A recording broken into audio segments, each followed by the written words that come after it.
નમસ્કાર મિત્રો, અંબાલાલ પટેલે કરી એક મોટી આગાહી। જ્યાં મિત્રો આજથી રાજ્યના આ જિલ્લાઓમાં ભારે વરસાદની સંભાવના।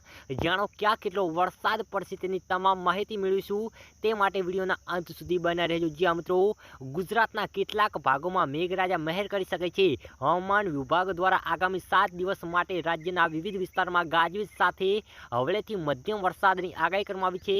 ખાસ કરીને દક્ષિણ ગુજરાત અને સૌરાષ્ટ્રના કેટલાક જિલ્લાઓમાં વરસાદ પડવાની શક્યતા છે, જે ગરમીથી લોકોને રાહત આપી શકે છે। જ્યાં મિત્રો જાણો 13 જૂન સુધી રાજ્યમાં હવામાન કેવું રહેશે તેની તમામ માહિતી મેળવીશું। હવામાન વિભાગના જણાવ્યા પ્રમાણે આજે દાહોદ, છોટાઉદેપુર, નર્મદા, ભરૂચ, સુરત, તાપી, ડાંગ, નવસારી, વલસાડ, બોટાદ, ભાવનગર, રાજકોટ, અમરેલી, જૂનાગઢ, ગીર સોમનાથ, પોરબંદર, દીવ, દમણ અને દાદર નગર હવેલીમાં છૂટાછવાયા વરસાદની આગાહી કરી છે। જી હા મિત્રો, 8 જૂનની વાત કરીએ એટલે કે કાલની વાત કરીએ તો દાહોદ, છોટાઉદેપુર, નર્મદા, ભરૂચ, સુરત, તાપી, ડાંગ, નવસારી, વલસાડ, ભાવનગર, રાજકોટ, અમરેલી, જૂનાગઢ, ગીર સોમનાથ, દીવ, દમણ અને દાદર નગર હવેલીમાં છૂટાછવાયા વરસાદની આગાહી કરવામાં આવી છે।